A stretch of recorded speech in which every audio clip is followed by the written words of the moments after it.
Hi, and welcome to another TeamCPNZ Quick Connect Podcast where you can stay informed, keep connected, and learn from each other along the way. I'm your host, Richard Greer, and today we're going to be catching up with one of our team coaches, Tim Hanson. Tim started as a personal trainer many years ago, working in New Zealand, Australia, Canada. Currently works in the corporate world whilst also coaching with Team CP at the same time. He's a wealth of experience in the endurance racing world, Ironman.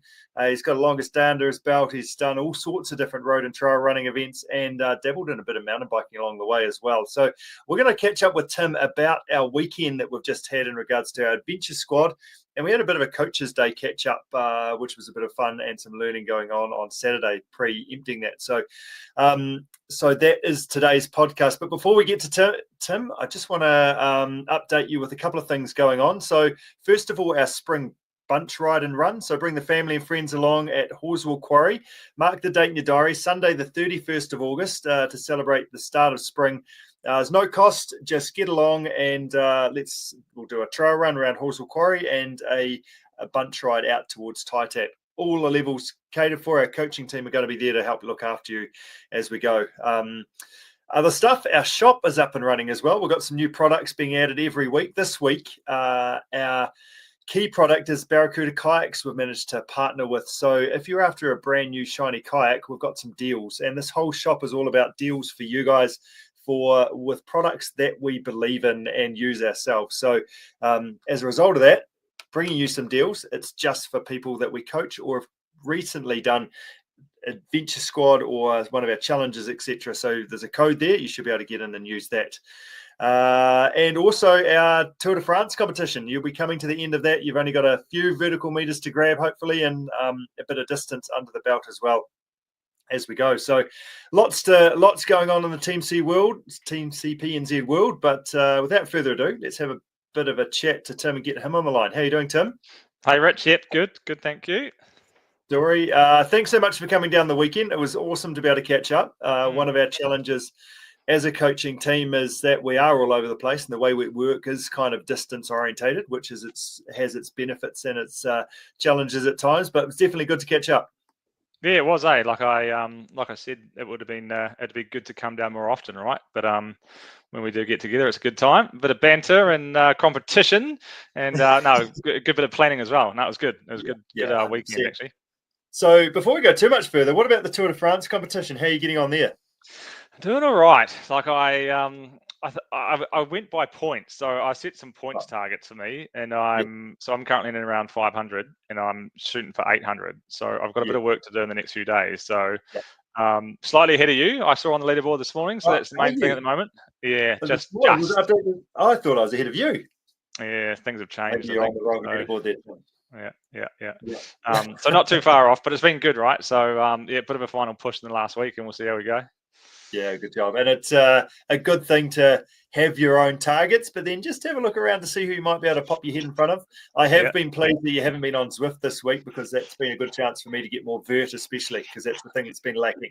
Yes, after this, I'm jumping on Zwift, so just to make that one up. So I'm aware of it, Rich. I'm aware of it. Maybe we'll talk for a bit longer then, possibly. Yeah. There you go. Nice work. So, just a bit of background. How long have you been involved with Team CP for now? How long have you been? I mean, we've been working together, coach athlete, but then you've been coaching for how long now? Yeah, it's nearly 2.5 years, Rich. So time's flowing. So it's been about 2.5 years. Like you said, worked with you as a coach athlete, but a relationship there for 1.5 years, nearly 2 years, I think it was, and then jumped on board the coaching team. So it's been cool, really cool. Yeah. Nice. And what are you thinking about or researching or playing with in regards to as a coach at the moment? There's always sort of different themes that we tend to go through. As we're talking to our athletes. What's top of mind for you at the moment? Yeah, so it's so much to look into, right? So I like the mental skills element of racing, of just mental skills in general, and recently did a course around stress management and how we regulate our nervous system and how we can control stress in stressful environments. And on that course, we kind of spoke about sort of a top-down, bottom-up approach. So the bottom-up approach being, understanding what your breathing's doing, so that whole nervous system, releasing any tension that you've got in your body that you can find under stress, which does happen, whether it be tight shoulders or tight back, and then and the top-down approach is the mental. That's the self-talk element, right? So if you can bring those two things together, it's really quite a key thing to be able to control yourself in a stressful environment. And I find when working with my clients, when we go through the race planning process, that element of, okay, cool. So if things aren't going so well in the heat of the battle, like what are you going to do, right? Like how are you going to handle those situations? And that information and those skills come in really, really handy, eh? So it's definitely an element that I talk about a lot with my clients when we're talking about race planning and the things, the plan Bs that might have to take place, right? And it is good to talk about that stuff before it happens, so then you're partly prepared, but also talking about that physiology that's happening, and then how can we help govern that by the decisions we make and what our mindset's like. Yeah, 100%. And the first thing is that awareness, right? Like if something does happen, you're like, okay, we've spoken about this, so I'm good. I've got a plan. So it can be quite a powerful thing. So you can go and enjoy your day. Yep, nice. You work with a variety of athletes across the board, lots of different disciplines, multi-sporters, triathletes, runners, etc. What makes a good athlete to work with? Yeah, good question then. I like what Gordon Walker spoke about in his podcast, right? And he spoke about when coaching, like I can write up a really good training session for you. Like it's really easy for me as a coach to design a really good running session for you to do and go and do. But there's a couple of elements that need to work there, right? So that training session that I've designed for you needs to be fit for purpose for you, with where you are right now as an athlete and where you are right now in relation to your roadmap or within your campaign, right? So that's the first key part. And then the second part is as an athlete, so me giving you that good training session, which is fit for purpose and it's needed right now, is you going and executing that session, right?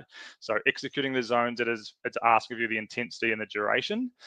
So very much a two-way street there. So if I can do my job as a coach and give you the right things at the right time, and you as the athlete can go and execute those sessions to the best of your ability, those two things together are quite powerful, right? You're going to get results if that happens. So yeah, I like that, right? I like that athlete that's really smart. They train smarter, not so much harder. They look at the process and understand what needs to happen and execute that within those parameters. Yep. And like I can go for like even a steady zone 2 run as an example. Like there's a purpose we do that, right? So rather than going and doing a full-on zone 5 hammering yourself to pieces run, you've missed the intent of the session. So those athletes that had that ability to look at the process and execute those sessions as prescribed, I've seen them have awesome results, and you can have a lot of fun when that happens, right? Yeah, good stuff. That's a fantastic answer. You also work, as I mentioned at the top of the show, in the corporate world as well, as coaching effectively in the corporate world. So tell us a little bit more about that. What does that look like, and how does that, I guess, assist in your coaching with TeamCPNZ? Yep. So we work with lots of people. So I'm a business partner in the transformation space. So what that means is I partner with different parts of businesses, right? So I first and foremost partner with lots of senior leadership teams and work with them to ensure that they're a bit of a cohesive unit. So they're very much aligned. They're working together well. They understand what their goals are, and they're all heading in the same direction. So first and foremost, ensuring that leadership team is tight and going well. And then the teams that ladder up to that leadership team. So there'll be lots and lots of teams that sit underneath this business unit or that leadership team. So there could be at least 40 different teams sitting under there. So within that, you've got a complex system of people, of processes and tools. So my role, again, is to partner with the people within those teams to try and optimize that system so that as a collective, they can achieve awesome results. So lots of influencing people, lots of coaching stuff goes on. So this role and that role sort of go hand in hand. So it's not uncommon for me to be coaching most of the day at work and then come home and log on to calls with clients and do some more coaching. So they definitely work hand in hand. So I always feel like I'm talking about goals with people. Fantastic, and also your own goals and what you're up to here. And that was one of the things with this weekend that we just had, was getting you down and getting our whole team together, and also heading out to the hills as well. So from your perspective, what was the goal for this weekend just been? Yeah, so don't get down often. So it was awesome to connect with the coaching team. Like we're all busy people, so just to get us in a room for an hour or two and just nut out a few things and just strip back to the basics of, okay, so what's Team CP all about, right? Like, what do we do? Like, why do we even exist?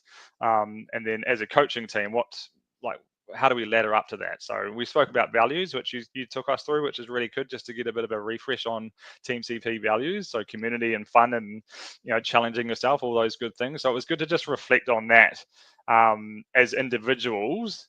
And then as a coaching team go, okay, great. So how are we going to ladder up to all those values? And are those values still valid for where we are right now? So good conversations to be having, and we need to be doing it.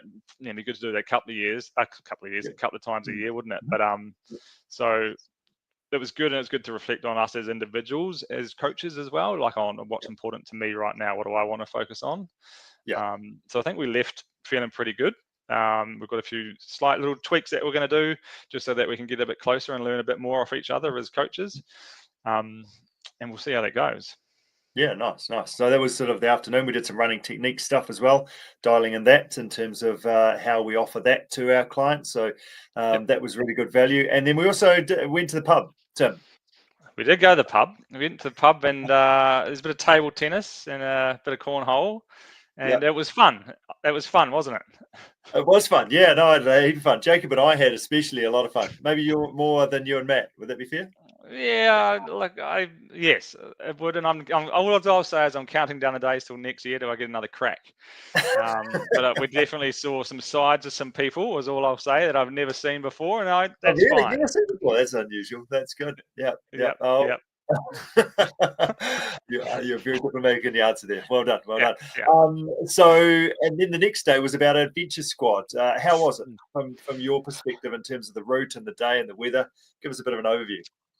I think I got lucky. I think a lot of people were saying that was the best day that this season. Anyway, there wasn't a cloud in the sky. Where did we head? We headed to Woodshed Hill, wasn't it?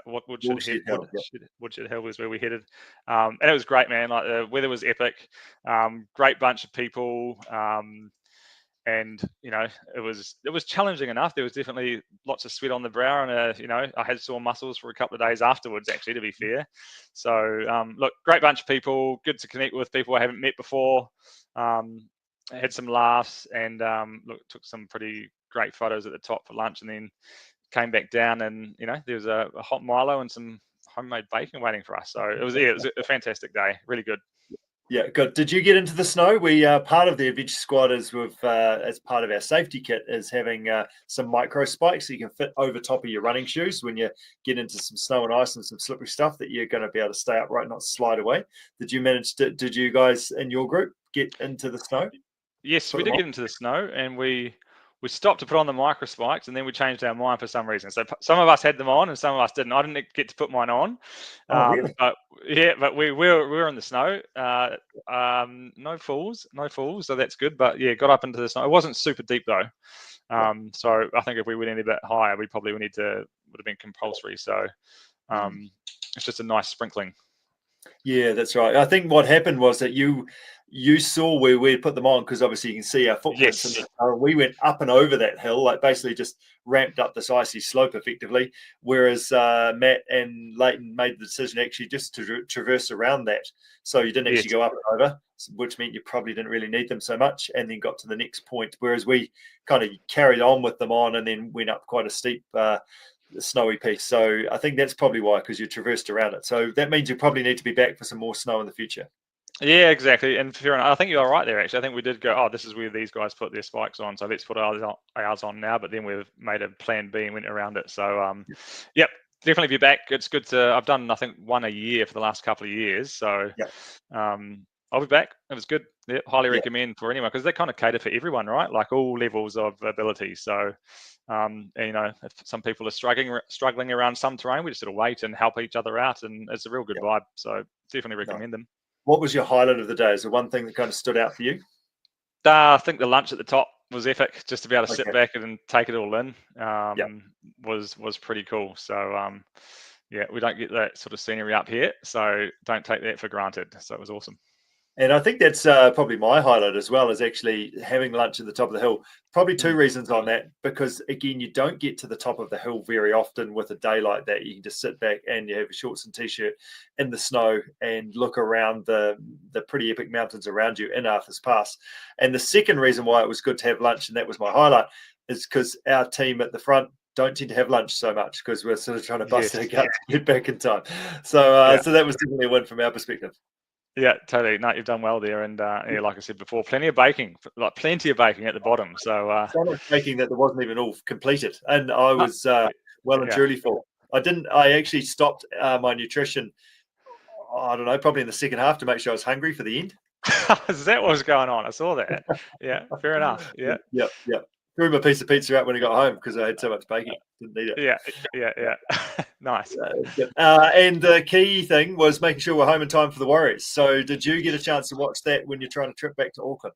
Yeah, so I had to fly home Sunday night. So I was with Sandra, actually. We were in the pub having some dinner and then watching the first half. I wasn't going, it was that feeling of, I don't know how this is going to go. Got to the airport and there was about 15 minutes to go, which we know now is the best 15 minutes you're probably going to see of rugby league. I was sitting in the airport. My flight was delayed, which is a good thing because I got to see that last 15. Didn't get to celebrate with anyone though. No high fives or anything. That was the only thing I missed out on. But how epic! How good! I'd have to say the last 15 minutes was kind of average. The last 5 minutes was kind of average. It was only the last 9 seconds it was actually good. Yeah. I thought it was all over. That's for sure. But you got to keep the faith. They keep reminding us, don't give up. Yeah, that's right. And you managed to, because your plane was delayed, you managed to see it all. So that was a win as well. Yeah, exactly. So it's worth the late getting to bed that night. That's for sure. Just to see that. Good job. Nice. Okay, I'm going to wrap up today with a bit of a quick 5 of Tim Hanson. So we've got a few more than 5 here, but we'll just throw these at you and see how you go. Right. Don't think about them too much. Just give them some answers. So favorite event so far? Coast to coast, longest date. Gumboots or jandals? Jandals. Favorite location for a training run? I was thinking Waitakere Ranges, actually. That's the first thing that came to mind in Auckland. Good. Winter or summer? Summer. What's your go-to breakfast? Smoothie. Oats, protein powder, berries, banana. Nice. Favorite snack to eat while out on an adventure? Little OSMs. I know it's boring, but they're solid. Do you prefer a trail run that's smooth or rough? Smooth. Okay. And then what about a solo run or a group run? Solo for me. Solo. Yeah. Leave me alone. Just let me run. Just have some space. Nice work. Well, thank you so much for joining us. Well done on coming down. It was great to be able to catch up. And today also, thanks for your time for some insights around your coaching, what you're thinking about at the moment, and everything going on Team CP. Absolutely. All good. Thanks for the weekend, and thanks for having me along. Good job. Well done, Tim. You look after yourself, and we'll catch up soon. See you guys. Thanks. Well done.